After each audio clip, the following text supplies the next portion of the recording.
Hello everyone, welcome to learn with Simran. I hope आप सभी safe होंगे, अच्छे होंगे अपने घरों में। और आज की वीडियो को हम स्टार्ट करते हैं। आज की वीडियो का जो हमारा टॉपिक होगा वो होगा कोश। तो कोश जो टॉपिक है वो एक एग्जामिनेशन पॉइंट ऑफ व्यू से बहुत ही इंपॉर्टेंट टॉपिक है। सेकेंड और थर्ड ईयर के स्टूडेंट्स के लिए जिनके पास हिंदी ए सब्जेक्ट है, वो एसओएल हो या एनसीवेब हो या रेगुलर के स्टूडेंट्स हो, तो कोश जो टॉपिक है वो एक काफी इंपॉर्टेंट टॉपिक है जो कि एग्जाम्स में पूछा जाता है। तो आज हमने टॉपिक लिया है, तो शुरू करते हैं। जो कोश शब्द है, कोश की दो वर्तनियां होती है। वर्तनी मतलब होता है स्पेलिंग।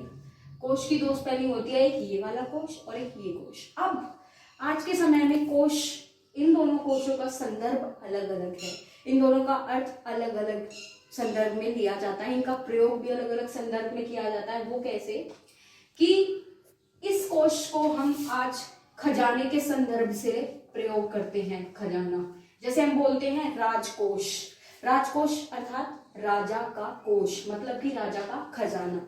और ये वाला जो कोश है, इसको हम शब्दकोश के रूप में प्रयोग करते हैं। इसको हम कोश के संदर्भ में प्रयोग करते हैं। शब्दकोश को इंग्लिश में डिक्शनरी बोला जाता है, ठीक है।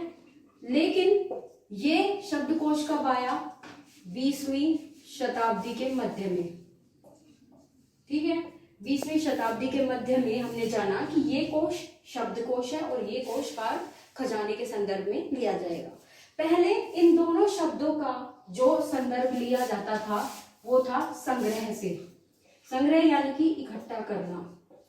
तो जो भी वस्तुएं संग्रह के लिए प्रयुक्त होती थी, जैसे कि बाल्टी, कटोरा, कोई भी संदूक, तो ये सभी क्या हैं? ये सभी ऐसी वस्तु हैं जिनको हम संग्रह करने के लिए, कोई भी वस्तु को इकट्ठा करने के लिए प्रयोग करते हैं। तो पहले इन दोनों कोशों की दोनों वर्तनियों को हम ठीक मानते थे और उन वर्तनियों से संदर्भ था संग्रह का। लेकिन अब जो संदर्भ है वो मैंने बता दिया है, शब्दकोश और कोश। अब जो हमें पढ़ना है, हमारे सिलेबस में है, वो है शब्दकोश। तो हम शब्दकोश को पढ़ेंगे।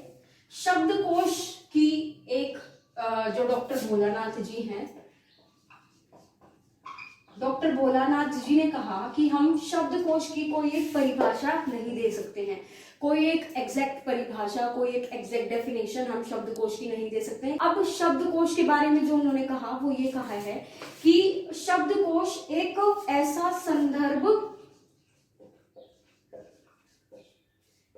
मतलब होता है कि जो उसका हम मीनिंग लेते हैं, एक संदर्भ ग्रंथ है, ठीक है। ग्रंथ होता है, कोई एक पुस्तक आप कह सकते हैं। तो डॉक्टर भोलानाथ जी के अकॉर्डिंग शब्दकोश एक संदर्भ ग्रंथ था जिसके अंदर हमें किसी भी शब्द का, हिंदी शब्द का अर्थ पता लगता है, अर्थ, उसका पर्याय मतलब कि जो पर्यायवाची शब्द होते हैं, जो उसके समानांतर शब्द होते हैं। तो शब्दकोश एक ऐसा संदर्भ ग्रंथ है, एक ऐसी पुस्तक है जिसके अंदर हमें शब्दों का अर्थ, उनका पर्याय, उनका विलोम और उनका प्रयोग पता लगता है, ठीक है।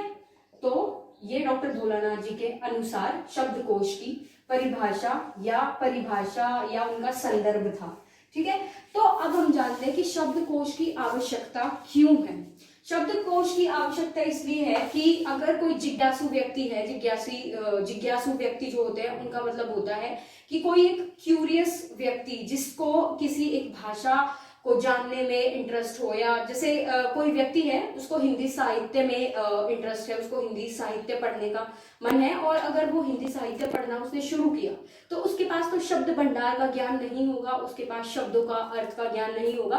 तो एक शब्दकोश एक ऐसी वस्तु है, एक ऐसी पुस्तक हमारे पास है। शब्दकोश एक ऐसी पुस्तक है जो कि हमें हेल्प करती है, जो हमारी मदद करती है शब्दों का अर्थ, पर्याय, विलोम और उनका प्रयोग जानने में। अब जो शब्दकोश है उसकी खासियत क्या होती है? शब्दकोश में जितने भी शब्द होते हैं वो विधिवत, व्यवस्थित रूप से उन्हें रखा जाता है। जो शब्दकोश होता है उसमें जितने भी शब्द हैं वो सभी एक संग्रह है उनका, व्यवस्थित रूप में उन्हें अरेंज किया गया है। जैसे मतलब उनको अब अरेंज किस रूप में किया गया है, उसे हम बोलते हैं वर्णात्मक रूप से। ठीक है, शब्दकोश में शब्दों को कैसे संग्रह उनका किया गया है, वर्णात्मक रूप से। वर्णात्मक रूप यानी जैसे आपने इंग्लिश डिक्शनरी देखी होगी, आई होप सबने देखी हो। इंग्लिश डिक्शनरी में कैसे शब्दों का प्रयोग होता है, जैसे पहले ए लेटर वाले जितने भी शब्द होंगे उनका मीनिंग होता है, उनका विलोम होता है, उनका पर्याय होता है, उनका अर्थ होता है, उनका प्रयोग होता है। उसी प्रकार से वर्णों के आधार पर शब्दकोश में शब्दों को उनकी व्यवस्था की जाती है, उनको विधिवत रूप से उनका संग्रह किया जाता है। अब हम जानते हैं कि शब्दकोश में और क्या होता है।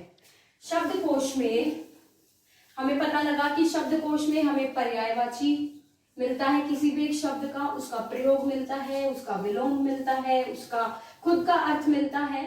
साथ ही साथ हमें जो शब्दकोश है उसमें हमें किसी भी शब्द की ऐतिहासिक जानकारी मिलती है। ठीक है, तो अभी हमने क्या जाना कि जो शब्दकोश है वो एक ऐसी पुस्तक है जिसके अंदर हमें शब्दों की जो शुरुआती तौर की जो जानकारी होती है किसी भी व्यक्ति के लिए, एक भाषा के बारे में जानने के लिए, वो सभी शुरुआती जानकारी हमें शब्दकोश से प्राप्त होती है। और शब्दकोश एक भाषा को पढ़ने के लिए बहुत ही महत्वपूर्ण उसका अंग है। ये हमारी सहायता करता है किसी भी भाषा को और अच्छे से जानने में, हमें शब्दों के अर्थ जानने में, उनके प्रयोग को जानने में। तो अगले क्लास में हम पढ़ेंगे कि शब्दकोश जो है उसको कितने भागों में बांटा गया है या शब्दकोश कितने प्रकार के होते हैं। तो उसके लिए अगली वीडियो का वेट करें। मैं अगली वीडियो में सारे टाइप्स कवर करूंगी शब्दकोश के, और आई होप आप सभी को समझ आया होगा। वीडियो को लाइक करना, चैनल को सब्सक्राइब करना, और चाहे तो कमेंट भी कर सकते हैं। अपनी प्रॉब्लम्स आप कमेंट सेक्शन में मेंशन कर सकते हैं यदि कोई चीज आपको समझ ना आई हो तो। Thank you for watching and do subscribe to my channel.